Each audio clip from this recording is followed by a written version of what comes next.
Vayave Yosef et Dibatam Ra'a el Avihem. Yosef qui grandit chez Yaakov et qui est le fils aimé, si on peut dire, et aussi son élève. Yosef qui est sensible au comportement de ses frères va rapporter à son père ce qu'il voyait chez ses frères, des comportements qui n'étaient pas clairs à ses yeux. Vayave Yosef et Dibatam Ra'a el Avihem. Il rapportait ce que ses frères faisaient et tout cela, évidemment, on vivait la haine, la jalousie et la haine, et on va essayer de comprendre un peu mieux quel est le fond de cette haine qui s'est développée. Tout ce que nous traitons sur les Avot et sur les Yaakov et ses fils et Yosef, le conflit entre Yosef et ses frères, ne peut pas être étudié avec une approche d'une querelle familiale, de problèmes, des problèmes terre à terre. C'est des conflits qui concernent l'avenir du monde, le destin du monde. Tout se détermine ici. Toute le processus et la fin des temps se déterminent ici, c'est-à-dire chez les Avot.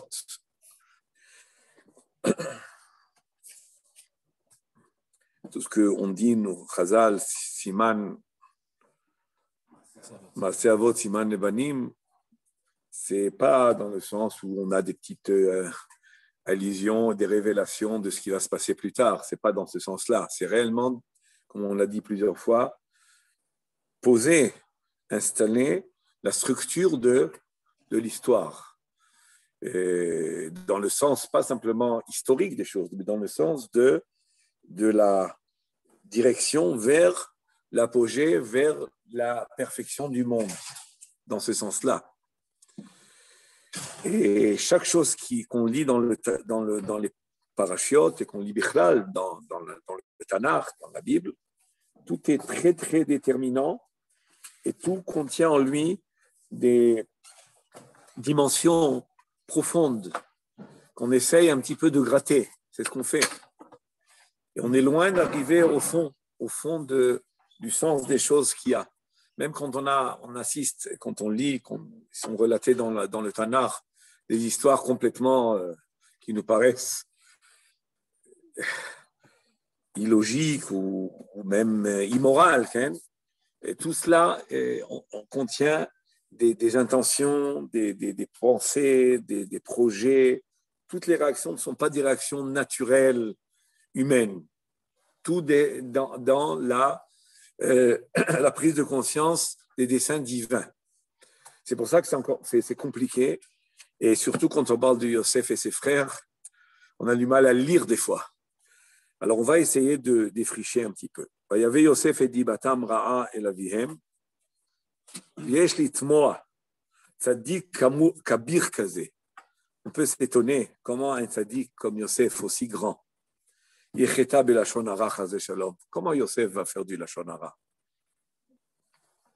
C'est un grand tzadik. Quand on dit un grand tzadik, ça veut dire qu'il n'y a pas un mouvement qu'il faisait qui n'était pas réfléchi. Et la réflexion a été, est-ce que c'est dans le sens de la volonté d'Hachem ou pas? Quand on nous dit, par exemple, que Poutifar, il voyait que Hachem, il réussissait Yosef. Tout ce que faisait Yosef était réussi. Ben Hachem, il voyait que c'était Hachem qui le faisait réussir. Faites attention à ce qui est écrit. Il n'a pas vu Poutifar que Yosef réussissait tout ce qu'il entreprenait. Il a vu que Hachem faisait réussir Yosef. Mais d'où il connaît Hachem, Poutifar? C'est clair. Poutifar voyait que Yosef ne vivait pas tout seul. Il vivait avec Hachem, tout simplement.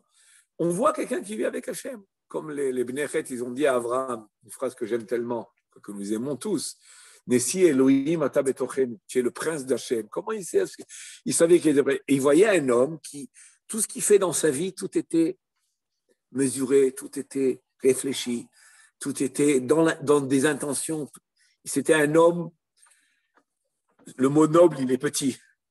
Un petit N, un grand N pour Abraham Avinu, le mot noble. Est-ce qu'on peut dire un plus grand mot que noble, peut-être? Donc on voyait de Abraham qui émanait la divinité, le petit Yosef, qui a 17 ans, quand il arrive chez Potiphar, 17, 18 ans, Potiphar voit, c'est un homme de Dieu, tout simplement. Isha Elohim. Il voit. C'est pas, il va pas maintenant dire, il va avoir une confiance qui n'est pas une confiance simplement, bon, tu me parais bien, hein, tu me fais une bonne impression. Non, il voit un homme qui, tout ce qu'il fait est en coordination avec la volonté divine. Pardon? Alors, c'est la question d'ailleurs qui se pose ici. Mais tu as posé la bonne question. La question qui a été posée par Ronnie.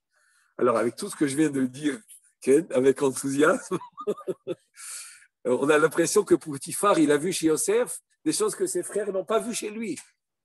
Même les frères, ils avaient un peu ça, non? Pardon? Même les frères, ils avaient un peu ça, parce qu'on dit que même Hachem s'est associé au jugement. Mais ils n'avaient pas un peu ça. Ils avaient beaucoup ça. Mais c'est pas un peu. Les frères, c'était la même chose. C'est tous des tzadikim, mais à des dimensions différentes, avec des spécificités, la ichudiout. Chacun avait une approche à Hachem qui était particulière à lui. Alors, c'est pour cela qu'il faut essayer de pénétrer la chose. Un aussi grand tzaddik qui va parler du lashon hara. Mais la lashon hara, c'est une catastrophe. Un tzaddik ne parle pas la lashon hara. Il a sûrement, ils ne vont pas dire simplement des circonstances atteignantes, mais il y a sûrement ici un état qui bémet, un état qui a conduit Yosef, une situation, une réalité qui a conduit Yosef à dire ce qu'il a dit. Il faut comprendre aussi quel était le niveau de la lashon hara. Yosef, il était tzaddik yesod olam. C'est-à-dire quoi, tzaddik yesod olam? Ça va évidemment se confirmer plus tard avec le maasé de Eshet Potiphar. Mais en réalité, ce qui va arriver avec Eshet Potiphar, c'est pas simplement il va être tzaddik au moment de l'épreuve. Va se dévoiler combien il était tzaddik. Va se révéler combien il était tzaddik. Et donc, s'il est aussi tzaddik yesod olam, quand on dit yesod olam, ça veut dire que c'est le fondement du monde, c'est le pilier du monde, c'est le conduit du monde, puisqu'on le voit après, il est appelé Majbir, il est appelé Shalit. On voit dans ses rêves sont révélateurs de quoi? C'est des rêves prophétiques, puisqu'on voit qu'ils se réalisent. En plus, on voit qu'ils se réalisent. Mais c'est des rêves qui sont tout à fait prophétiques, où Yosef, dans ces rêves-là, Yosef Hatzadik, dans ces rêves-là, va finalement dévoiler que les desseins divins. Vous prosternez à moi à deux dimensions, à la dimension matérielle, de la moisson, des gerbes, et aux dimensions spirituelles des étoiles, du soleil, de la lune, des étoiles. Donc finalement, vous êtes soumis à moi. Vous êtes incliné devant moi. Ce fait de se prosterner, ça veut dire qu'en réalité, vous avez besoin de moi. Et vous ne pouvez pas sans moi. Et est-ce que c'est faux? Les frères auraient pu penser, oui, on ne rêve de ce qu'on pense. Donc, Yosef, tu te vois toute la journée, tu penses régner, tu penses diriger et régner, c'est ce que tu as vu dans les rêves, c'est tes pensées. C'est vrai, la Gemara, elle le dit. Mais on voit que c'était plus que tes pensées. À part le fait que Yosef est tzaddik, donc on peut penser qu'il a des rêves qui sont prophétiques, qui ne sont pas simplement imaginatifs, mais aussi les rêves les rêves se sont réalisés. Donc, on voit que finalement, il y a eu une intervention divine ici. Les rêves sont une intervention divine. Et l'intervention divine, qu'est-ce qu'elle dit? Elle dit que, on ne dit pas Yosef va régner tout simplement, on dit que les frères vont se soumettre à lui. Les frères vont se plier devant lui. Les frères vont s'incliner, les frères vont s'annuler devant lui. Et donc là, ça veut dire quoi? Ça veut dire que Yosef, finalement, il a une place centrale dans le monde que les frères doivent accepter. C'est ce que ça veut dire. Les rêves, c'est ce qu'ils veulent dire. Akadosh Baruch Hu n'a pas, disons, permis à Yosef d'imaginer, et après ça ne s'est jamais réalisé. Et si c'était une imagination, je trouve, n'allait pas laisser son imagination se réaliser. Donc, c'est une confirmation d'Hachem, finalement. Ce que voit Yosef, et c'est ce que pense Yaakov, entre parenthèses. À la fin des rêves, Ve'aviv Shamar et Adavar. Ça veut dire que, bon, par rapport aux frères, il dit ce qu'il dit, il réagit comme il réagit, mais en réalité, au fond de lui, Yaakov, il est convaincu que c'est vrai, ces rêves. Ça veut dire qu'il y a dans le rêve l'approbation d'Akadosh Baruch Hu, la confirmation d'Akadosh Baruch Hu, mais en réalité, les désirs aussi de Yaakov qui voit comme Yosef comme central, puisque elle est Toldot Yaakov, Yosef, qui ben zekunim hu lo. Regardez tous les commentaires, c'est quoi qui ben zekunim hu lo? Ça veut dire que c'est son élève choisi. Le cotonnet passim, ce n'est pas simplement un habit de favori, tu es mon favori, mon petit chouchou, je t'aime, je te fais un petit habit. C'est pas ça. C'est une nomination. C'est une nomination. Je te nomme Cohen, une sorte de Cohen. C'est ça que ça veut dire. Yaakov, il ne va pas maintenant s'occuper de faire une petite garde-robe particulière à Yosef. Et on le voit, cette notion de passim en plus. Il faut comprendre le sod, des passim, des rayures. Okay? Ça nous rappelle les rayures de Yaakov quand il a fait avec les maclotes. Enfin, il y a beaucoup de choses dans tout ça. Donc, il y a ici, en réalité, une querelle où on a l'impression que le comportement des frères, dont il est un peu cruel, beaucoup cruel, mais d'un autre côté, on dit, bon, tu as fait une gaffe, Yosef, et toi, Yaakov aussi. Et qu'est-ce que c'est que ça? On ne suscite pas des jalousies comme cela. Donc, la Gemara nous dit, Ken, la Gemara dans la Gemara nous dit, à cause de ce cotonnet facilement les descendants d'Égypte. Ken, bon, on comprend très bien que ce n'est pas tout à fait la raison de la descente en Égypte, puisque la descente en Égypte était prévue à Avraham Avinu Bridon et Tarim. Donc, c'est un maillon dans les circonstances. C'est un maillon, voilà, c'est pas une raison, mais c'est un maillon dans les circonstances des choses qui vont emmener la descente en Égypte. Mais ça lui est reproché à Yaakov, mais c'est pas reproché dans le sens où on remet en question le choix de Yosef. Il faut comprendre, quand la Gemara a dit ça, il y avait, peut-être un problème pédagogique, un problème de... Mais c'est pas un problème de fond. C'est pas un problème de fond, puisque ce que Yaakov voit chez Yosef, lui, il le fait dans les rêves. Donc, on ne peut pas dire que Yaakov s'est beaucoup trompé, puisque Yaakov lui-même, il fait ça dans les rêves. Et ses rêves se réalisent. Yaakov, il a sermonné la deuxième fois qu'il a parlé des rêves. Oui, mais il a sermonné, mais vive Shamar et Tadavar. Au fond de lui, il a gardé, il attendait que ça se réalise. Shamar, il attendait que ça réalise. Alors, je continue. C'était pour expliquer, puisque Yosef, il est tzaddik yesod olam. C'est ce qui continue le Shem Mishpoen tzaddik yesod olam. C'est une phrase sur laquelle on peut écrire des chapitres. Yesod olam, ici, c'est dans le sens réellement du canal, à travers laquelle tout le dévoilement divin se fait dans le monde. C'est ça que ça veut dire. Et donc, les frères ne peuvent que recevoir. Les frères ne peuvent se connecter avec Hachem que par Yosef. Et Am Israël ne peut se connecter avec Hachem que par Yosef. C'est pour ça que vous voyez que Yosef, il a une dimension d'un quatrième père, puisqu'il a deux tribus. Il a des tribus, lui. Donc, finalement, il complète Yaakov. Donc, il a une dimension de père. Il n'a pas une dimension de Am Israël. Il a une dimension qui est intermédiaire entre les pères et et Am Israël. Oui. Ça, c'est la notion du mashbir. Mais le travail du canal, c'est le Cohen plus tard. Oui. Bon, ça, on en reparlera. On en parlera. C'est pas tout à fait ça. C'est pas tout à fait ça. Là, on est en train de parler surtout de la notion du tzaddik. Le tzaddik et Sodolam. Le tzaddik et Sodolam, c'est que ça sera plutôt à la rigueur, plutôt Moshe.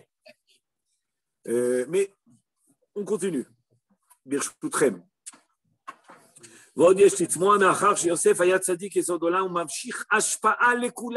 C'est lui qui va attirer l'abondance. C'est lui qui fait le déversement divin. Que moi, un roche la gouffe. Maintenant, quand il fait cette comparaison entre la tête et le corps, c'est-à-dire que tout le corps, le fonctionnement du corps est sous la pekuda de la tête, c'est-à-dire sous l'ordre cervical, on dit cérébral. Ouais. L'ordre cérébral, l'ordre du mort, du cerveau, l'ordre cérébral, cet ordre cérébral-là, c'est Yosef.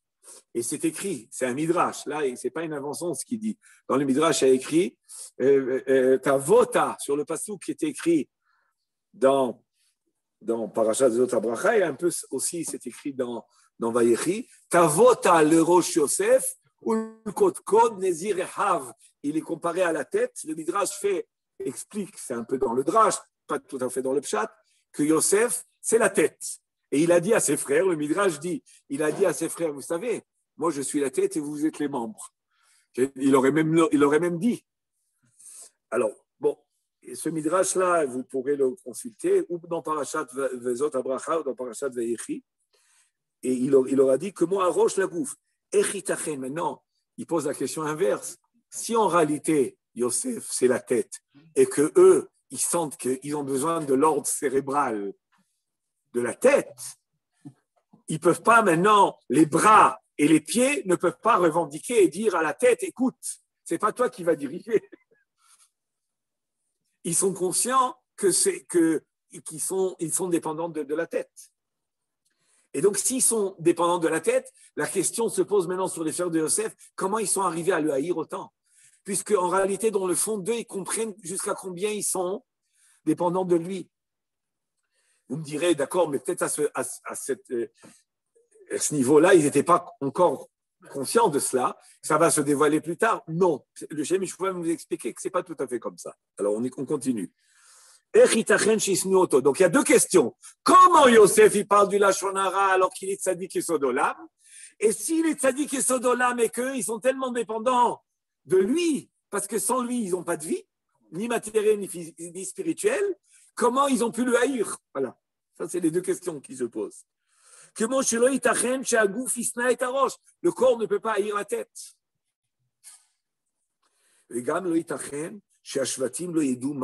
Maintenant, si vous me dites, comme à juste raison, vous pouvez dire, mais ils ne savaient pas, les frères ne savaient pas tout ça. Yaakov, il savait, mais les frères ne savaient pas. Eh bien, le Shem Mishmuel affirme que non, ce n'est pas possible. Ils sont grands, les Shvatim. Ce n'est pas n'importe qui. Réhouven, Shimon, Lévi, Yehuda, c'est tous des grands. Même ça, ils savent le distinguer, ils savent le déceler, ils le sentent, ils le perçoivent.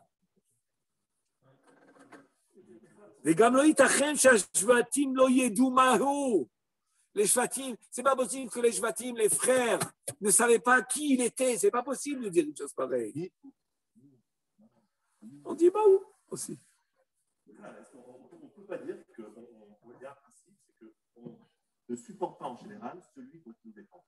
Quelqu'un qui nous a rendu service, on a tendance parfois à l'éviter parce qu'on ne veut pas reconnaître et on voit même Pharaon, il ne supportait plus de reconnaître que c'est Yosef qui a tout apporté l'Égypte. Non, on ne dit pas ce principe. Oui, c'est ce qu'il a dit le serpent. Le serpent, il a dit à Chava, il a créé le monde en mangeant le Etzada Tovara. Donc c'est pour ça qu'il ne veut pas que vous le mangez, parce qu'il ne va pas supporter d'avoir des concurrents qui mangent le Etzada Tovara. C'est vrai pour une approche serpent. Okay? C'est-à-dire, mais quand les frères sont droits, il faut savoir une chose, les frères sont droits. Je l'ai prouvé une fois, vous savez, Yaakov Avinu, je ne vais pas trop m'étaler, mais Yaakov Avinu, quand il va bénir de nouveau Ephraim ou Menaché, il va mettre la main droite sur Ephraim et la main gauche sur Menaché. Encore une fois, tu refais cette erreur. On en a suffisamment souffert avec Yosef, où tu as donné un avantage, tu as donné une priorité à l'un, à l'autre, et de nouveau, tu mets ta main sur Ephraim. Qu'est-ce que c'est ça? Encore une fois, on recommence. Tu n'as pas appris la leçon. Regarde ce que ça a entraîné, la coutonnette passive. Maintenant, tu remets ta main droite sur Ephraim. Pourquoi faire? Et les frères là-bas ne réagissent pas. Personne ne va revendiquer quoi que ce soit là-bas.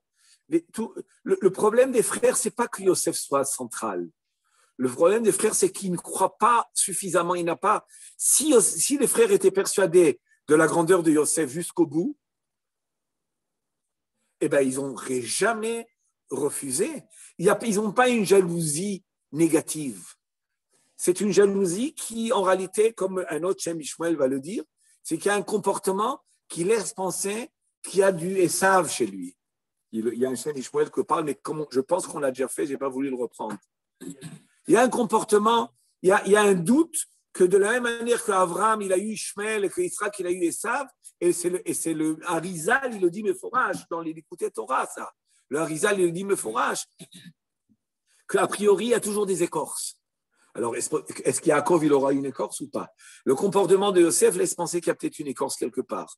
Et surtout, le Lachon Hara a priori, qui dit. Alors, je continue, c'est qu'ils sont droits, les frères. Donc, s'ils sont droits, il n'y a pas ce genre disons, de logique, la logique peut-être naturelle humaine, mais qu'en réalité, une nature qui n'est pas une nature, disons, de morale juive. Alors, ça voudrait dire que les sentiments ne prennent jamais le dessus sur la logique. Donc, si les frères sont droits, ils ne peuvent pas être contraints avec des sentiments négatifs. Tu as raison, et c'est ce qu'on est en train d'aller. Parce que déjà, depuis les mères, Léa et Rachel, il y a eu Oui, mais c'est pas si, comment on appelle ça, émotif et émotionnel. C'est la volonté de construire le ciel. C'est pas aussi émotionnel que ça là-bas non plus. Là, il y a toute une compétition et toute une concurrence autour de Am Israël. Je veux construire Am Israël. Mais que les frères ne voulaient pas que ça passe par le canal de Yosef, qu'ils voulaient par le canal de la Malchoute, peut-être. Oui. Ça c'est écrit aussi. C'est écrit dans un autre Shmuel et le Harizal le dit, mais forage, c'est vrai que c'est un sujet très, très vaste, mes chers amis, et que c'est vrai. Et on en a parlé d'ailleurs les années précédentes, que les frères pensaient qu'en réalité, il n'y a pas un intermédiaire. On est tous à égalité, mais peut-être que ça va apparaître ici. Bénir est. De Bevadaï Nidme. Comme quoi il y a des sadiques qui sont là et qui savent que c'est la tête. Donc pourquoi ils ont un franchise de psaume? On y va. Eh bien, venez. C'est ça la question. Oui, mais c'est ça la question. Venirez, mais c'est la question. Venirez de Bevadaï. Je continue, monsieur. Venirez de Bevadaï nidmelo shechav pagmu bishlosha dvarim. Il est certain que les frères pensaient Venirez de Bevadaï nidmelo shechav pagmu bishlosha dvarim. Yosef a eu l'impression que les frères ont fauté dans les trois fautes. Comment Shita Besfarim, quelles étaient les trois fautes? Qui mangeaient Ever Minachai, qu'ils appelaient les frères Avadim, qu'ils appelaient les frères, c'est-à-dire les enfants de Bilha et Zilpa, il les appelait Avadim, et aussi qui Ayu Tolim et Mehem Bibnot Haaretz, ça veut dire que il levait les yeux sur les filles des contrées où ils étaient. Donc il y avait un chachad, un soupçon, il y avait une suspicion sur Gilou Yarayot, sur Ever Minachai, donc de ne pas manger la viande avant que l'âme de l'animal soit entièrement quittée, c'est-à-dire qu'il soit plus vivant, et aussi le fait de maltraiter les frères, les enfants de Bilha et Zilpa. Et ça, Yosef a raconté à son père. Alors, on continue. Nidme, ça veut dire quoi Nidme? Il avait l'impression, Yosef, que les frères ont fauté. Comment Sheita, il lui semblait qu'elle, Sheita Besfarim, Ve'alav haya mutar laishiram. Et c'était à Yosef de les redresser. Les cadrer, les redresser, les mettre en place. Oui, démentir, mais aussi de les comment dire, ajuster, non, les corriger. On va dire les corriger. Voilà, vaya mutal aishiram, quand corriger, on va se mais un cher ou ayat sadik et zodolam. Justement, parce que sadik, puisque Yosef il est sadik et zodolam, il a aussi une responsabilité. Le tzaddik, il a la responsabilité de corriger, de diriger son entourage dans le droit chemin. Et que Beshas Yoma, comme la Gemara dit dans Masechet Yoma, et Chava Kohanim, Ika Inish dit Bemilta, Mida Yada Ale, ou Meader Le Bitshuva. La Gemara dans Yoma, c'est toute petite Gemara là-bas, qui dit que le Kohen Gadol, la veille de Yom Kippour, le matin, la veille de Kippour, le matin, on faisait passer devant lui tous les animaux qu'on devait offrir en sacrifice. Et la Mishnah nous cite 3, c'est Parim, Elim et Gvasim. Et la Mishnah n'a pas dit dans cette liste-là, n'a pas cité dans cette liste d'autres animaux qui sont les Seirim. Et alors la Gemara s'étonne, pourquoi la Mishnah ne nous a pas dit les Seirim, et la Braïta, oui, nous dit qu'on fait passer les Seirim. La Gemara avait expliqué que la Mishnah pense qu'on ne faisait pas passer les Seirim devant le Kohen Gadol le matin de Kippour. Pourquoi on le faisait passer? Pour que Yom Kippour il soit déjà habitué à voir distinguer entre les Parim, les Gvasim, les Ilim. C'est une manière de se préparer, pratiquement. Hein. Mais les Izim, on ne fait pas passer d'après. Pourquoi pas passer les Izim? Parce que les Izim, c'était fait, il y a les Seirim, pardon. Qu'est-ce que j'ai dit? Izim? Non, Seirim. Hein. Les Seirim, les boucs, le bouc émissaire, entre autres, on ne voulait pas lui faire passer pour pas qu'il ait l'angoisse. Il se dit, qu'est-ce qu'on fait avec le bouc émissaire? On envoie la Azazel pour pardonner, ça va lui faire l'angoisse parce que peut-être Am Israël sont pleins de fautes et ça lui rappelle qu'Am Israël sont pleins de fautes en réalité. Alors la Gemara dit, c'est pour cela qu'on ne veut pas l'angoisser en lui faisant passer les Seirim, pour ne pas lui rappeler qu'il y a des fautes à expier, c'est ça que ça veut dire. Mais les Parim aussi, ils étaient là pour expier les fautes des Kohanim. La Gemara dit non, ça ne va pas l'angoisser. Pourquoi? Parce que les Kohanim se connaissaient, ceux qui étaient autour du Beth Amikdash, et s'il y a un qui fautait, eh ben, il réprimandait l'autre. Il allait faire une torecha à l'autre. Donc, il n'était pas angoissé parce que sur les fautes des Kohanim, c'est sagour, comme on dit. Ça veut dire c'est réglé. En quoi c'est réglé? C'est réglé, ça veut dire que même s'il y a une faute, l'un va dire à l'autre, tu sais, c'est pas bon. Donc on voit que la Gemara suppose que c'est évident que l'un va rappeler l'autre à l'ordre. Et on voit qu'il y avait une responsabilité collective. Mais chez Am Israël, qui sont des millions, on ne peut pas savoir qui a fauté, qui n'a pas fauté. Donc on rentre dans Yom Kippour avec plein de fautes, on a l'angoisse que le Seir Azazel pardonne. Donc, il nous ramène, le Shem Ishmael aime bien cette Gemara-là, il nous la ramène souvent pour montrer combien il y a une évidence de collectivité et oralité et de rappeler à l'ordre et de faire pas un reproche, mais en tous les cas,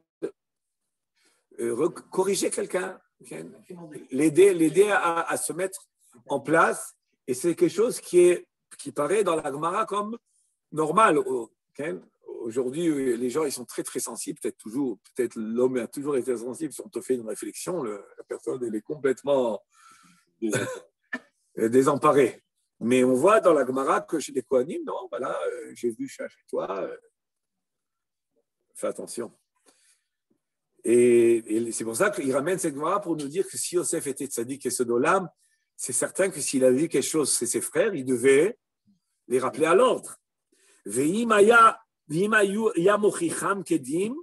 Et s'il les avait corrigés, il les avait réprimandés, et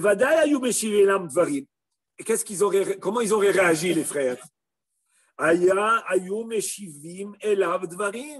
Ils auraient dit oui, non, ils auraient justifié, ou ils sauraient expliquer, tout simplement. Au lieu qu'ils restent dans l'impression fausse, finalement, parce que Yosef, il était dans une impression fausse sur ces fameux actes de ses frères. Il aurait fait la réflexion, eh bien, ils auraient répondu non, tu t'es trompé, tu as mal jugé. Nous, quand on faisait la shrita, on faisait la shrita, mais quand tu nous as vu manger et que la bête, elle remuait, c'était après la shrita, c'était pas avant la shrita. Et il y a un Shem Shmuel très intéressant, là, par ailleurs, qui explique qu'en réalité, il y avait une marloquette entre Yosef et ses frères. Est-ce qu'on est le Issour de Iver Minachai qu'on a, qui est incombé sur nous, il est parce qu'on est des Bnei Noach, parce que le Issour de Iver Minachai, c'est les Bnei Noach aussi. Ou alors c'est parce qu'on est déjà à Israël. Si on est Bnei Noach, alors l'interdiction de manger le Iver Minachai, il est même après la shrita, tant qu'il y a la vitalité dans le membre. Mais si on est Ben Israël, une fois qu'il y a la shrita, même si le membre il est encore avec une vitalité, on a le droit de le manger. Alors eux, qu'est-ce que Yosef pensait? Que non, on n'a pas encore reçu la Torah, on est encore Bnei Noach, et comme on est Bnei Noach, alors on n'a pas le droit de manger le membre, la viande, tant qu'il y a de la vitalité, même s'il y a eu shrita. Et eux, qu'est-ce qu'ils pensaient? Ils pensaient, non, les Avot connaissaient la Torah, Avraham connaissait la Torah, on est rentré dans la dimension du Chiyuv Mitzvot de Ham Israël, donc on peut manger la viande une fois qu'il y a eu la shrita, même s'il reste en elle de la vitalité. La mascana, la marloquette. Non, d'accord, la mascana, elle est qu'après Matan Torah, mais là, à ce moment-là, marloquette. Bon, et je continue. Ça, c'était un exemple. Ils se sont trompés avec dans l'affaire des filles, parce qu'ils avaient dans leurs relations, les Shvatim, c'était des hommes qui travaillaient beaucoup. Et dans leur relation de travail, ils avaient des fois des femmes qui servaient, qui s'occupaient, des secrétaires, des machins, etc.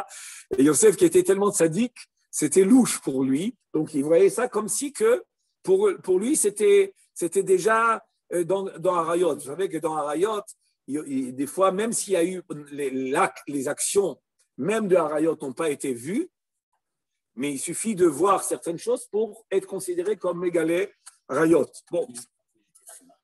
Il n'était pas, c'était pas marqué. Si, puisque là, il voyait. Bon, en tous les cas, et il a appelé, et les frères, il a appelé, comme nous dit le Siftei Chachamim, il a appelé les frères. Les frères, ils appelaient leurs petits frères des fils de Bila et de Zilpa Avadim. Et Yosef, pour lui, c'était appelé à Evet, c'est une avéra. D'après la Lacha, d'après la Gemara, dans le Masechet Kiddushin, on peut mettre en anathème un juif qui appellerait un autre juif Eved. C'est grave. On n'appelle pas Eved. Mais le conflit était, c'est qu'ils ont appelé Eved dans le sens de dénigrer, dans le sens d'humilier, ou c'était tout simplement leur statut. Ils étaient les enfants de Bilha et Zilpa, qui étaient les servantes de Rachel et Léa. Alors maintenant, elles sont devenues les femmes, et il y a eu Shichur des Shfachot. Et là, de nouveau, on rentre dans un conflit halachique entre Yosef et les frères. Comment considérer pour Yosef? Ils n'avaient pas le droit du tout de les considérer comme Eved en aucun. Et eux, ils se sont permis parce que bon, c'est les filles des Shfachot, c'est les enfants, c'est les fils de Shfachot. Encore une fois, vous comprenez que tout était sur la limite la plus subtile des choses.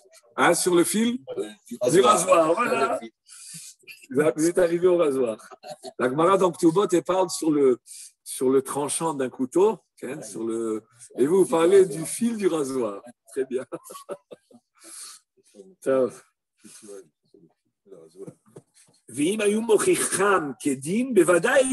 Pourquoi je vous ai raconté tout ça? Pour vous dire qu'ils savaient quoi répondre. Ils seraient assis, ça aurait été mamash, avayot de Abaye Verava. Ils seraient assis, ils auraient eu un pile-poule entre eux, s'ils étaient assis. Mais Yosef, il n'a pas fait. Il n'est pas allé leur demander des explications.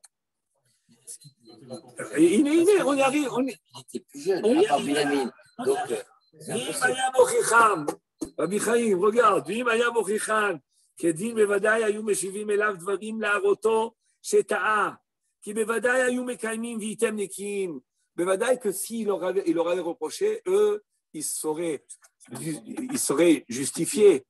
Et pourquoi on est sûr qu'ils seraient justifiés? Oui, puisqu'ils sont tzadikim, et les tzadikim, ils doivent être toujours nekiim me Hachem ou mi Israël. Un homme n'a pas le droit de se comporter d'une manière à ce qu'il éveille des soupçons chez autrui.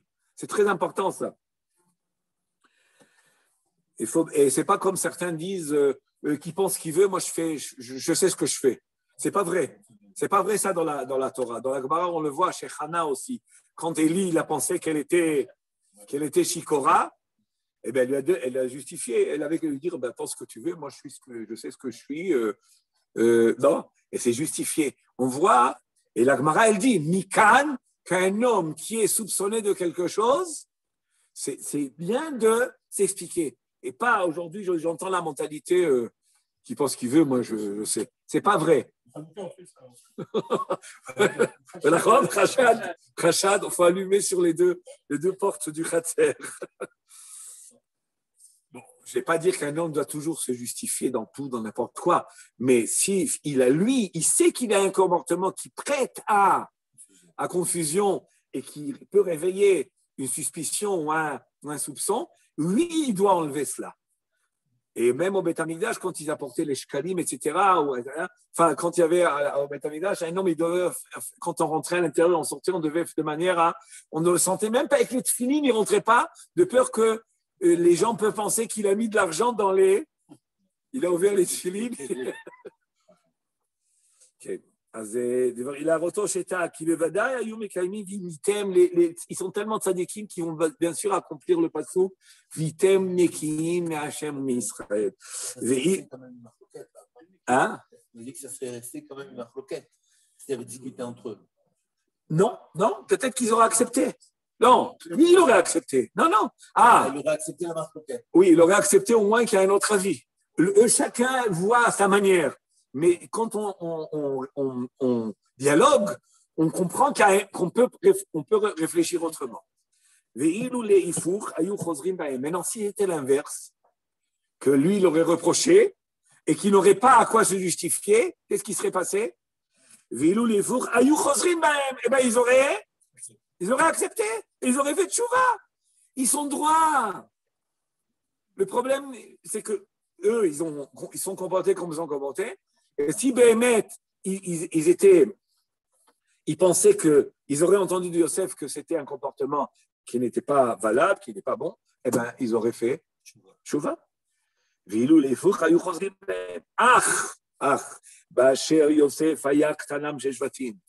Yosef, c'était le plus jeune, avant Binyamin.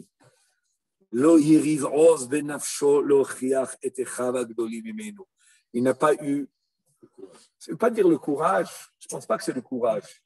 Il n'a pas eu l'audace. J'aurais dit plutôt l'audace. Il n'a pas eu l'audace, il n'a pas eu ouais, bon, chutzpah, c'est un petit peu fort, c'est du toupé. Chutzpah, c'est toupé.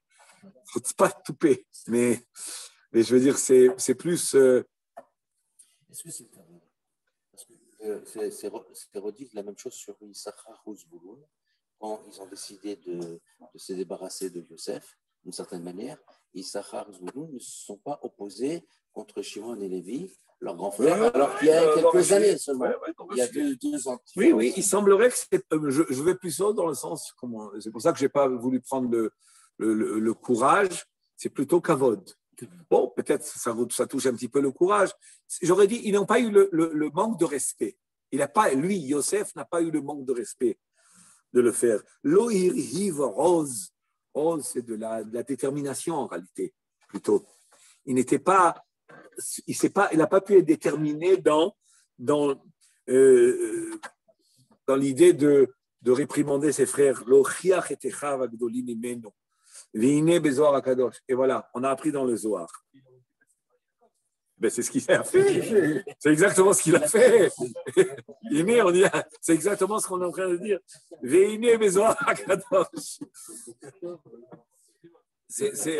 C'est la phrase. Non, mais c'est bien parce qu'on le ressent bien maintenant. Tu vis le moment. Michael, c'est ça la phrase de départ. Hein? Il y avait Yosef et Dibatam Ra'a et la VM.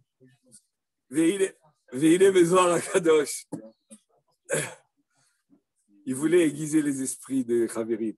Qu'est-ce qui est écrit dans le Zohar? Que celui, c'est un Zohar tellement fort, tellement chidouchi en réalité, qu'on a ramené plusieurs fois.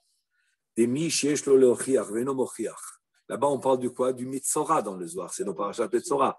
On parle de celui qui reçoit la lèpre, qui est touché, frappé par la lèpre, quand il parle à Shonara. Eh bien, le Zohar nous surprend, entre guillemets, en nous disant que sache qu'un homme qui ne parle pas ce qu'il faut parler, lui aussi peut recevoir la lèpre. Parce que ne pas dire ce qu'il faut dire, c'est aussi une sorte de la Shonara. C'est une lacune, c'est un défaut. Comment dire bgam, c'est un bgam, un défaut, mais il y a un autre mot sûrement. C'est quelque chose d'abîmé. Comment on dit un habit, hein? Comment? Non, c'est pas le motard. J'aurais dit le mot livgom, c'est abîmé, mais comment dirait le mot? C'est le livgom, hein? Abîmé, c'est le verbe. Est-ce qu'il y a un mot? Il n'y a pas de mot. Bon, on nous dit qu'il n'y a pas de mot.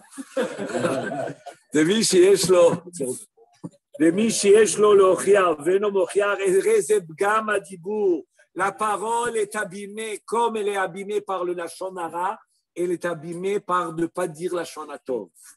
La négation, ne pas dire ce qui est Tov, c'est du Lashon Hara. Et ça attire, chas v'shalom, la lèpre sur quelqu'un de la même. Autant, c'est le Zohar Mamash, vous pouvez le lire. Pardon? C'est Chelek Gimel, mais en réalité, Chelek Gimel, c'est les anciennes éditions du Zohar. Chelek Gimel ici, c'est livre Vaïkra. Chelek Gimel, ça fait partie de Vaïkra, et c'est pas parce que c'est Gimel, c'est le troisième livre Vaïkra. À partir de Vaïkra jusqu'à Bamidbar, et jusqu'à la fin, c'est Chelek Gimel. Alors, Chelek Gimel, la page 20, et le Zohar focalise. Le Zohar focalise le ignan de ne pas dire quelque chose qui est bien sur le devoir de réprimander quand il faut réprimander. Ou aussi, comme disent les commentaires, de dire quelque chose qui est un soutien, soutenir quelqu'un, lui dire un mot, un encouragement, mais surtout de mettre en place, d'ajuster quelqu'un à la suite d'un mauvais comportement.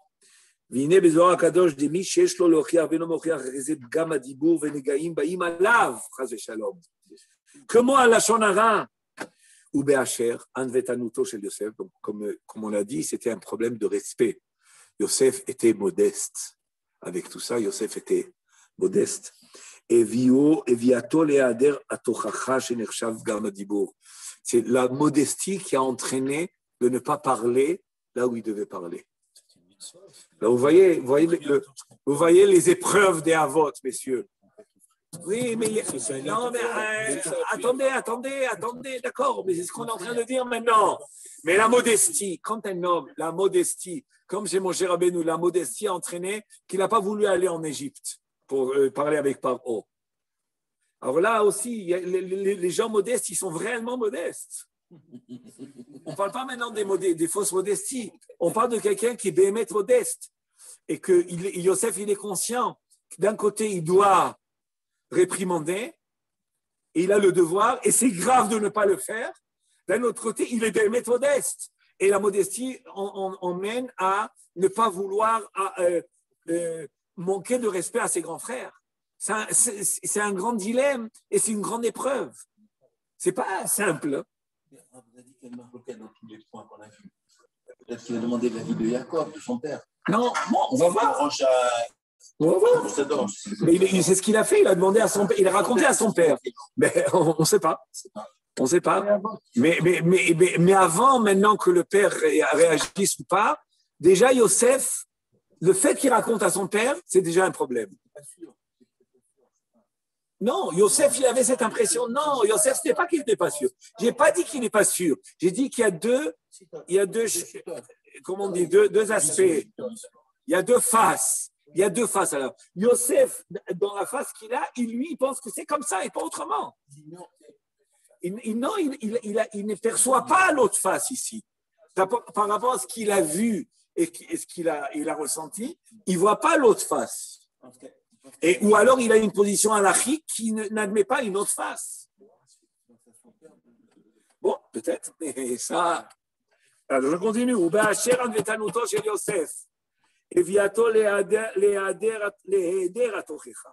C'est-à-dire la modestie a entraîné le manque de Tochecha. Chez Nershav Gama Dibour, qui est en réalité le Dibour qui est pagoum, qui est abîmé. Le Dibour, la langue, la parole, elle est abîmée. Zegaram Livgam Dibour Odioter. C'est-à-dire que le fait. Maintenant, ce qui s'est passé, c'est que Avera, Gorer et Avera. De faire la Tochecha, c'était le tikkun du Dibour. De ne pas faire la Tochecha, de ne pas réprimander, c'est un bgam. Et ce bgam du Dibour qu'il a eu, Avera, Gorer et Avera, qu'il a fait un autre bgam du Dibour, de quoi? De raconter à son père. Vous savez, quand quelqu'un il rentre, il y a une ouverture, quand un homme il fait une brèche, il y a un sédek, comment on dit un sédek? Une fente. Quand on fait une fente, eh bien la fente, quand la fente elle s'écarte, une fente, quand il n'y a pas de fente, il n'y a pas de fente. Mais quand il y a une fente, eh bien elle s'écarte. Et c'est ça le problème de la Avera, Gorer et Avera. C'est-à-dire que là, tu as fait une fissure, tu as fait une fente. Et cette fente-là, tu as dit fissure? Je l'ai dit. Chivan tiré d'Atra.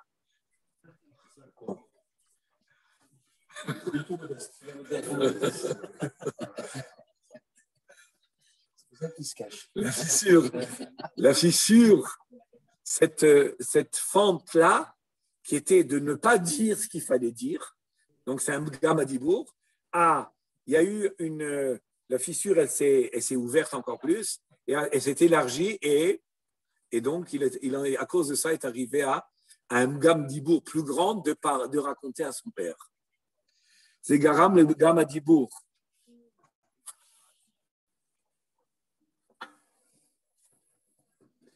כן? וזה גרם לפגם הדיבור עוד יותר, היינו שסיפר לאביו כדי שהוא ישירם. וכן était le but de raconter ça à son père?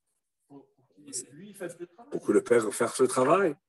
ואף שכוונתו טובה, regardez combien les grands tzadikim ils sont éprouvés.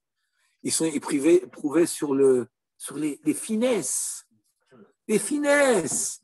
Il n'y a pas chez nos pères, tous ceux qui sont éprouvés, Avraham, Yitzhak, Yaakov, tout, c'est des finesses. Jamais ils sont éprouvés sur des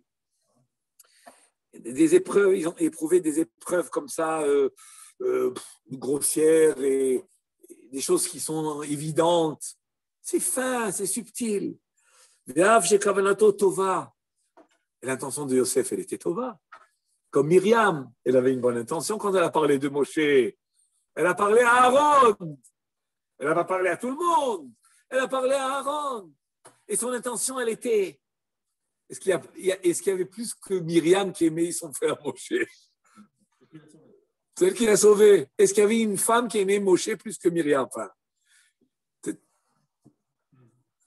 Mikol Makom, aya nershav lefi ma'alato lefgam hadibour, par rapport à la dimension de Yosef. C'est un gam. Tu as raconté à ton père, ton intention elle était bonne. Tu n'as raconté que à papa, à un père qui a le devoir d'éduquer ses enfants par rapport à ton niveau, Yosef. Si ce n'était pas Yosef, un autre enfant raconté à son père, ce ne serait même pas la Shonara. Mais comme Yosef, c'est la perfection. Et c'est la perfection du dibour en réalité. On va en comprendre mieux pourquoi c'est la perfection du dibour. On sait que le brit, il y a deux brits chez l'homme. Il y a le brit à Maor. Maor, c'est la peau. La peau, c'est la chair. C'est quoi le brit de la peau et de la chair? En réalité, on a trois brits. Mais essentiellement deux. La brit de la chair, c'est-à-dire la brit mila, et la brit de la langue, qui sont les deux au milieu du corps humain, qui sont tous les deux au milieu du corps humain, et qui sont tous les deux source de vitalité. Le brit à Maor, c'est source de vitalité. Et si Chaz Shalom, c'est pas bien orienté, c'est une avera chamura meod, tous les Gilouya Rayot, Uzera Levatala, etc., c'est le Bgam Brit. Et le Lachon, c'est la même chose. Quand il est mal orienté, on n'a jamais entendu. Enfin, dans Chazal, on voit que c'est la Avera qui est Shkula Keneged Gilouya Rayot, Shfurudami Avodazara. Et aussi, de la même manière que le Brit à Maor, c'est un sens de communication. C'est la communication par excellence, le Brit Mila, puisque c'est ça qui fait la liaison, qui fait naître. Eh bien, le dibour, la langue aussi, c'est la communication, et qui fait engendrer quoi? Si le Brit à Maor engendre des Neshamot, eh bien, le Brit à Lachon engendre de la Chokhma et des Chidushé Torah. Vous savez que les Chidushé Torah sont considérés comme Piravirivia dans tout. C'est Piravirivia Mamash. De dire des Chidushé Torah, enfin les Chadesh Batorah, c'est Piravirivia, comme c'est écrit par ailleurs.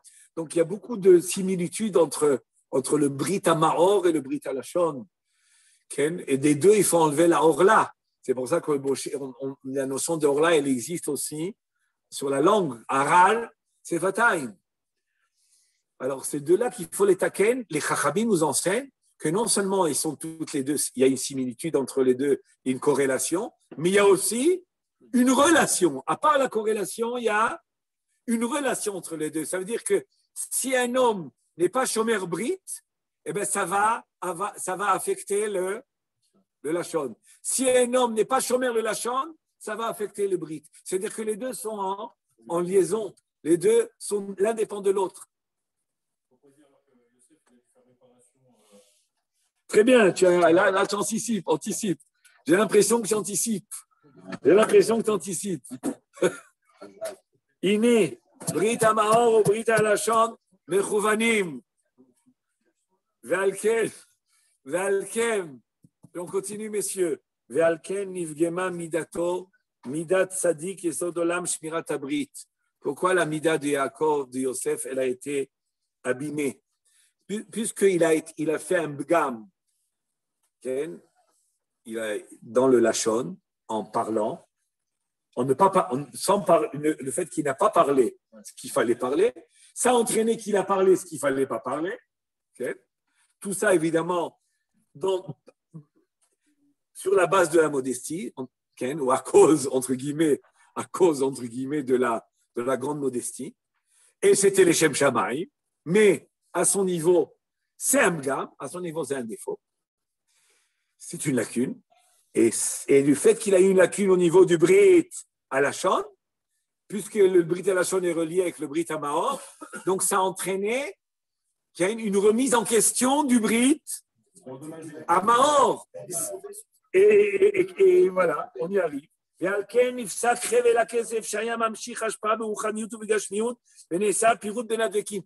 fait qu'il a diminué dans son niveau de Shmirat à Brit, à cause du Shmirat à Lachon, ça a entraîné qu'il ne va plus être, il n'est plus aussi sûr dans le Brit. C'est ça que ça veut dire. Il y a quelque chose qui a été abîmé, légèrement abîmé. Donc, il n'est plus Tzadik et Sodolam à ce niveau-là, tout à fait. Et s'il n'est plus Tzadik et Sodolam, les frères ne se sentent plus, ils ne sentent plus qu'il est la tête. Ils ne sentent, non, pas reconnaissance seulement. Ils ressentent plus qu'ils ressentaient à la base, qu'ils auraient pu ressentir à la base, qu'il aurait pu ressentir de lui à la base, ils l'ont perdu. Pourquoi? Ils ont perdu de pouvoir reconnaître la centralité de Yosef, qu'il est la tête. Pourquoi? Parce que pour être la tête et que tout dépend de la fonction cervicale, qu'est-ce qu'il fallait? Cérébrale, encore une fois. Cérébrale. Qu'est-ce qu'il fallait? Non, mais non, le français me revient. En parlant, il revient. Alors, je demande excuse à tout le monde, à tous ceux qui entendent. Hein? Justement, une question, parce que c'est en potentiel qu'il a abîmé son pour l'instant, il n'a rien abîmé. Il a fragilisé, voilà. Non, on n'a pas fait un. Non. J'ai dit, il y a quelque chose ici qui est légèrement abîmé. Il y a quelque chose qui est. Non, mais il y a une continuité. Et je pense que c'est bien, fragilisé. Il a fragilisé. La continuité, quand quelqu'un fait dévier un tout petit peu dans ITVR, c'est comme la fusée. Si on ne vise pas bien au bon endroit. C'est une légère déviation. On va appeler ça une légère, une subtile déviation. Umizen imshar, et de là se suit. Vaikanu bo, vaisneu oto. Ils ont jalousé et ils l'ont haï. Ils ont jalousé et ils l'ont haï. Pourquoi ils le jalousent et ils le haï? Parce qu'il ne le voit plus tel qu'il était. Donc pour lui, tant qu'il peut voir, il avait une dimension de tzaddik et sodolam. Donc même si il y a des choses qui leur paraissent bizarres, Veounar, et Benebila, et Bezilpa, les mèches, les sourcils, etc., nous, on ne comprend pas, c'est peut-être un tzaddik nistar. Mais si tu parles mal de nous, alors à ce moment-là, tu n'es plus le tzaddik Yesod Olam, donc on ne va plus se référer à toi, donc on n'est plus soumis à toi. C'est ce qu'ils ressentent, c'est pas qu'ils affirment. Ils sentent qu'il y a eu une coupure entre eux et lui. Et de là, le silence. Oui, mais il faut savoir que c'est pas tout ce qu'on est en train de dire maintenant, c'est pas dans le dialogue. C'est des transformations intérieures de chacun, de tous. Tu comprends? Vous comprenez ce que je veux dire? C'est pas bon, alors qu'est-ce qui se passe avec ta Shmirat Alashon? Qu'est-ce qui se passe avec Shmirat Abrit? Tout ça, c'est des processus profonds des transformations intérieures. Hein? Le principe que Yaakov il a répété, où ils ont entendu qu'ils avaient du batra aussi. Comment eux savaient ça? Comment ils savaient que Yosef parlait mal de d'eux? On le voit un petit peu, en tout cas dans la paracha. Mais même sinon, c'est pas grave. Le fait qu'il ait parlé à leur père, ils sentent que c'est plus le même Yosef. Moi, je veux dire, ça a diminué son niveau. C'est ce nous, on est en train de parler dans ce sens-là, mais non, ça a diminué son niveau, ça a affecté quelque chose chez lui.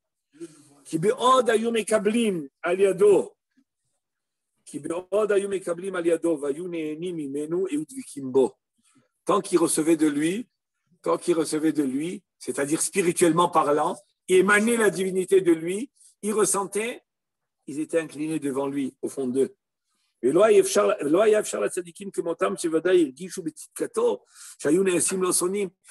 pas possible qu'ils ne seraient pas transformés en ennemis, puisque tant qu'il voyait qu'il était Yosef, comme on a dit sur Potiphar. Si Potiphar voit, eux, ils ne voyaient pas. Et alors, qu'est-ce qu'on apprend au jeu de Shem Mishpoel? Ils sentent, oui, ils voyaient. Mais tant qu'il ne s'est pas abîmé, une fois qu'il est abîmé, à ce moment-là, qu'est-ce qui se passe? Parce que, quelle est la différence entre Potiphar et les frères? Potiphar, il n'est pas supposé être alimenté par Yosef au niveau spirituel, au niveau de connexion avec le divin. Il est spectateur. Mais les frères ne sont pas spectateurs. Les frères sont supposés être connectés à Yosef pour recevoir la divinité par son intermédiaire. Et donc, eux, puisqu'ils doivent être branchés, s'ils sentent que Yosef, il n'est pas la source, la source de ravitaillement, enfin d'alimentation plutôt, eh ben, ils vont se déconnecter. Vous comprenez la différence? Quelqu'un qui est supposé recevoir, il est plus sensible à la connexion que quelqu'un qui n'est pas supposé être connecté. Comme vous l'avez pensé, vous, pour que Yosef puisse réparer, corriger. Une seconde. Ok, admettons qu'ils sentent une coupure. De là à le haïr. Oui.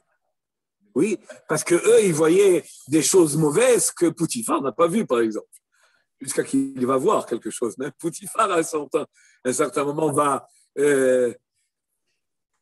quand sa femme va lui raconter... Mais eux, les frères, ils ont un problème avec Yosef. C'est le petit jeune que papa... ils ont un problème. Mais tant qu'ils le sentaient parfait, tzaddik, bon, ils mettent ça de côté. והוא נער את בני בלהה ואת בני זלפה.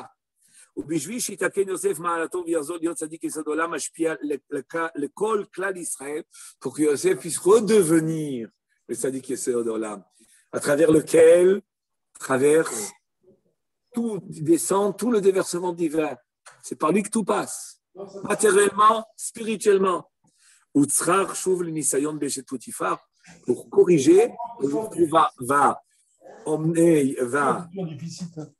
appeler Yosef, va mettre Yosef dans une circonstance d'épreuve qui va lui permettre de corriger le Brit Hamahor et ainsi, on va pas dire rétroactivement, mais en tous les cas, par la connexion du Brit Hamahor et du Brit Halashon, préparer le Brit Halashon. Okay? Et à ce moment-là, il redeviendra Yosef, Tzadik Yesod Olam. וצריך שוב נזרון באשת פוטיפר, וכנה שוב מידתו מידת צדיק יסוד עולם. ובזה יובנו המדרש, באמת, et c'est toujours merveille. Vous comprenez que le Shem Shmuel, une des choses fabuleuses qu'il y a dans le Shem Shmuel, c'est l'interprétation du midrash.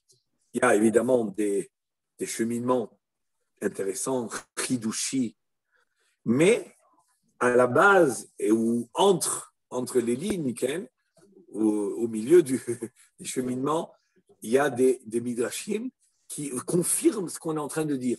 Regardez le midrash, qu'est-ce qu'il nous dit? Il y a un passouk dans le Navi Oshéa qui dit, quand Jochou dit, il dit à Israël, je serai celui qui va retirer le joug que les nations auront mis sur vous. Mais le Midrash interprète l'inverse du Pshat. Le Midrash ne va pas interpréter positivement et le Midrash interprète négativement. Et Omer,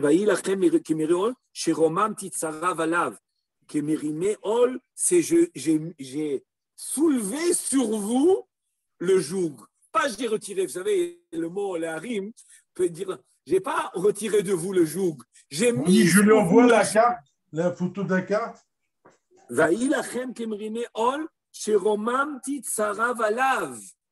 J'ai soulevé les nations sur vous. Romamti, c'est quoi? J'ai soulevé les nations Tsarav, c'est donc les ennemis. Alav, sur Am Israël. Et le Midrash nous dit que c'est qui les nations? Le Midrash nous dit c'est qui les nations? Les nations ici, c'est quoi? Ezeu Eshet Poutifar, c'est ça l'ennemi, c'est Eshet Poutifar. Kokach lama alecheyehem bishvil sheotzi milechayav. C'est vaï lahem kemon meol sheromam titzarav. Si je reprends le passage du bien, vaï lachem kimreol sheromam kokach lama alecheyehem. Ça veut dire j'ai soulevé le joug des goïms alecheyehem sur leur mâchoire. Ça veut dire quoi sur le mâchoire?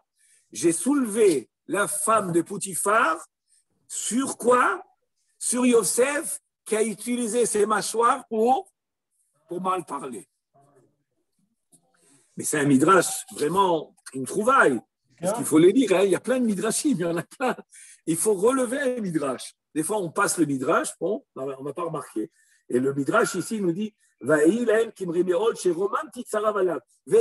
qui l'ennemi que j'ai soulevé sur qui? Zo Eshet Poutifar, nous dit le midrash Rabbah, chapitre 86, Seif Aleph, comment dire, paragraphe 1. Paragraphe 1. Vezo Zo Eshet Poutifar, Kokach Lama, pour quelle raison? Alechem, sur les mâchoires, à cause des mâchoires. C'est ça l'intervention d'Ida. À cause des mâchoires. C'est quoi à cause des mâchoires? Va y avoir Yosef dit Batamra et la Viem. Alors le Midrash fait une relation qu'on n'avait pas toujours, qu'on ne connaissait pas tellement. C'est pas ramené dans Rashi, c'est pas ramené trop dans les commentaires. Que pour quelle raison Yosef a été éprouvé par Eshet Poutifar? Il y a beaucoup de Midrashim. Yosef, il y a un Midrash qui dit Yosef, il a dit à Jochou, tu as éprouvé Abraham, tu as éprouvé Yitzhak, tu as éprouvé Yaakov, et moi, tu ne m'éprouves pas? Donc, je lui ai dit, je vais t'éprouver. Ça ressemble à David Amelech avec Bathsheba. Ouais, il demande. Et Jochou dit, tu veux? Bon, c'est un autre midrash. Mais là, ce midrash, Rabbah, qu'est-ce qu'il nous révèle? Il nous révèle, mais en réalité, tout est vrai. Vous savez, tout est vrai. La vie, elle est plein de détails. Il y a beaucoup de facteurs dans la vie, il y a beaucoup de paramètres. Il faut savoir, quand arrive quelque chose, quand se fait quelque chose, se transforme quelque chose, il y a beaucoup d'éléments qui sont mêlés à tout ça. Et l'un complète l'autre, c'est comme ça. Alors là, le Midrash nous enseigne, sache que l'épreuve d'Eshet Poutifar, elle prend source où elle naît. Le fait que Yosef a parlé à son père, a raconté à son père le mauvais comportement de ses frères. Sur le Lashon Hara de Yosef, c'est ça qui a entraîné l'épreuve de Eshet Poutifar. Mais on a compris que ce n'est pas une punition. C'est pas une punition. C'est un tikkun. Et d'ailleurs, il n'existe pas de punition dans la Torah. Toutes les punitions, c'est des tikkunim. Mais là, c'est un beau tikkun. Ça veut dire, tu as fait une petite fissure fine. Le fil du rasoir. Tu as fait dans ta shmira, dans le brit à la chaude, ce qui a entraîné une déstabilisation ou une fragilisation de quoi? De ta brit à Mahor. Donc on va maintenant le stimuler, on va le renforcer ton brit à Mahor. Le Brit Mila, il est devenu un fragile. Et bien, on voit qu'il est fragile. Parce qu'il y a des midrashim curieux qui disent que Yosef, quand il était en face de Eshet Poutifar, il a eu des. Non, avant ça, il a pensé peut-être fauter. C'est pas que c'était allez, va-t'en, tu me dis rien, je n'ai pas envie, etc. C'est pas comme ça, hein. Et il fallait que son père surgisse, apparaît devant les yeux de Yosef. Bon, c'est un sujet en lui-même que je ne vais pas traiter, je vais pas traiter pour pas traîner, Ken. Mais la vérité, c'est que c'est un sujet. On voit, vous le verrez même dans Rachid d'ailleurs, quand il est rentré faire son travail. C'est quoi faire son travail? Ce jour-là, elle était toute seule. Et il y a deux avis. Et d'après un avis, il est rentré faire son travail. C'est-à-dire, ça y est, c'est arrivé. Après que pendant des jours et des jours, elle essayait de le séduire. Et il a fait. Maintenant, c'est très profond tout ça. C'est très, très, très profond, Yosef. Mais ce qu'il faut savoir, c'est que Kaniré, que tous les midrashim qui expriment que Yosef était bémet sur le point de fauter, c'est d'où vient cette brèche-là? D'où vient cette fissure? Le Brit Hamahor, le Brit Halashon. D'où vient le fait que le Brit Hamahor a été abîmé? Un tout petit peu. C'est ça qui a laissé place à un conflit, à une affrontation. Qu'est-ce qui laisse place à une certaine affrontation chez Yosef? D'après ce qu'on est très général, c'est le Brit Halashon. Et c'est Vayavi Yosef et Dibatam. Vaïnou canal des loulés, chez Pagam et Machevi et Dibatam Ra, Loya Tsaril Lavo le Khanissan. Il n'aurait pas été éprouvé si Béhémet, il n'aurait pas faute entre guillemets, au niveau de Yosef, à la grande dimension de Yosef, dans le Brita, la Shon. Même s'il était très beau. Ouais. Même s'il était très beau, bien sûr. Vous savez, le Yosef lui-même, ce qu'il voulait dans cette épreuve-là, c'est de se prouver à lui-même combien de Yirat Shamayim est là. Mais ça, c'est un sujet en lui-même. Tout le Nisayon, c'était en réalité pour permettre, aujourd'hui, il a fait un chesed avec Yosef, de permettre de revenir à son niveau, qui est quoi le niveau? Ça dit que Sodolam, qui fait que Béhémet, c'est ça qui va entraîner, qui vont se prosterner. Parce que qu'est-ce que dit Yosef? Qu'est-ce que dit Yosef à ses frères quand il s'est dévoilé à eux? Geshuna Elai, approchez-vous de moi. Qu'est-ce qu'il nous dit Rashi? C'est Chazal, le Midrash. Il leur a montré qu'il était circoncis.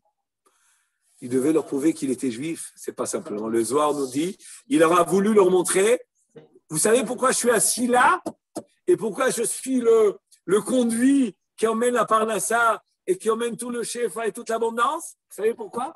Parce que je n'ai pas souillé mon brit. C'est pour ça que je suis là. Il leur a montré. Et le Zohar le dit, mais forage. Donc, ça complète ce qu'on est en train de dire. Ça veut dire qu'en réalité, pourquoi à un certain moment vous étiez déconnecté de moi? C'est moi qui ai entraîné, que vous étiez déconnecté de moi. Et maintenant que j'ai corrigé ça et que j'ai surmonté l'épreuve de Eshet Poutifar, c'est ça qui m'a donné le mérite de régner. Eh bien, vous voulez, vous prosternez. Et je vous montre maintenant pourquoi. C'est pas seulement qu'il leur a monté, je suis circoncis dans le sens physique des choses, dans le sens spirituel. Je suis Béhémet circoncis. C'est quoi être Béhémet circoncis? C'est d'avoir un brit pur. C'est ça être Béhémet circoncis. Et après qu'il est, maintenant, une fois qu'il est arrivé, on n'a pas fini tout ce point-là. Ce point-là de quoi? Du tikkun brita lashon. Ça ne se finit pas simplement avec l'épreuve de Eshet Poutifar. Ou qu'il avait besoin de nouveau de réparer. Ou à Onesh al-She'avar. À Yeshiva, Bebet Assoar, il y a un midrash qui dit Meforash. Pourquoi il était 10 ans en prison? 10 ans, on ne peut pas trop parler. Quand on est en prison, on ne peut pas trop parler, à part les rêves de Sarah Mashkin et Sarah Ophim. D'être en prison. Messieurs, il y a un. Fermez le micro. Fermez les micros. Et... Monsieur Adam, s'il vous plaît, le micro. Oui. Merci. Et c'est pas fini, parce que le Tikkun Eshet Poutifar a permis de réparer le Brit Halashon, mais il devait rester 10 ans en prison. Et le Midrash nous dit pourquoi c'est 10 ans en prison là. En prison, il est muet. Quelqu'un, quand il est en prison tout seul, il est muet, à part le fait qu'il devait un petit peu servir Yosef lui-même. Mais le Midrash nous dit que le fait qu'il était muet pendant 10 ans, ça devait réparer le Bgam Halashon. Alors, c'est un Nidibo. Ça veut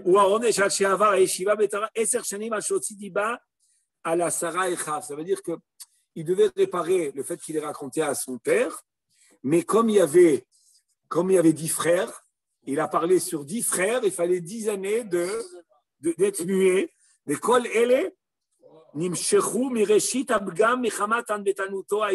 Et tout ça, c'est à cause de quoi? De la modestie.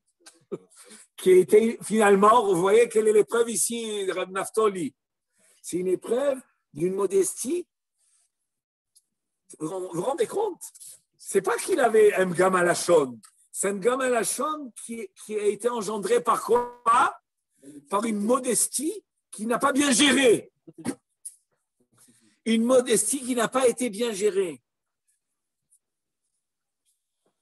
Il ne devait pas se conduire aussi modestement et ainsi ne pas corriger ses frères. Qui n'a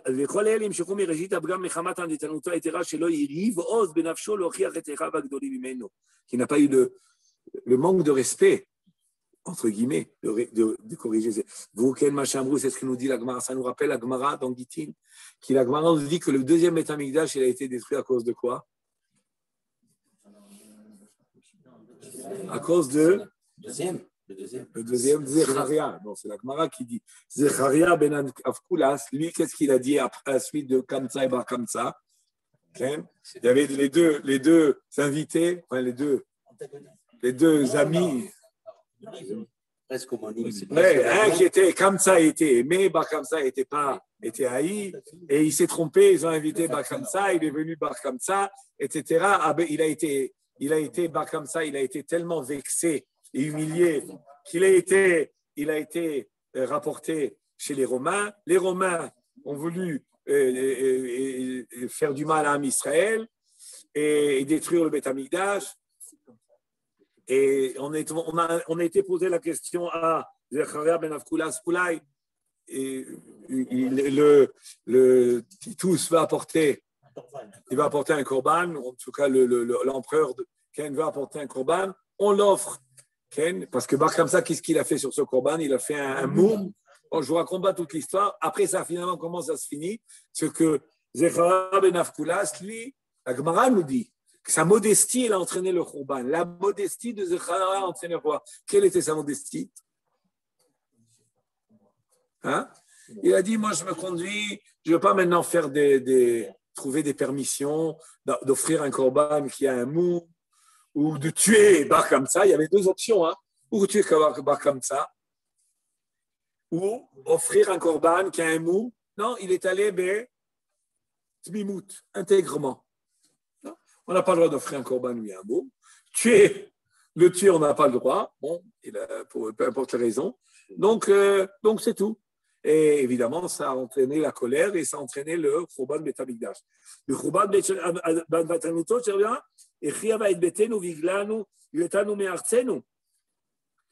C'est-à-dire qu'on voit que des fois, une anava, une modestie, on s'est jugé en lui à traiter. Quel est le point de modestie là-bas? Ce n'est pas tout à fait de la modestie, c'est plutôt l'intégrité, la tmimout, qui a entraîné le khurban. Mais en tout cas, la Gemara, elle appelle ça un anava. Donc, on voit que des fois, une anava, pour des grands, qui doivent se conduire avec l'anava, s'ils n'ont pas bien géré la anava, ça peut entraîner des désastres. Et vous savez que le khurban Beit Sheni aussi, il est finalement, comme le Zohar le dit, il a été engendré par, quelle est la racine première du Beit Sheni, qui était à cause de Sinat Rinam, la Sinat des frères, le Beit Sheni. Donc on voit aussi que, et comme ça, c'est de la manière, c'est-à-dire comment la haine des frères, elle a été réveillée, elle a été renforcée par une modestie pas bien gérée. Le deuxième Beit Hamikdash, qui a été détruit par Sinat Rinam, ce qui pouvait sauver le Khurban Beit Hamikdash aurait été une modestie bien gérée, et aussi, de nouveau, elle a été mal gérée. Vous comprenez combien la vie du juif, il attend des juifs d'être tellement grand que même une modestie qui est mal gérée, qui est mal placée, ça peut être une raison de catastrophe. Et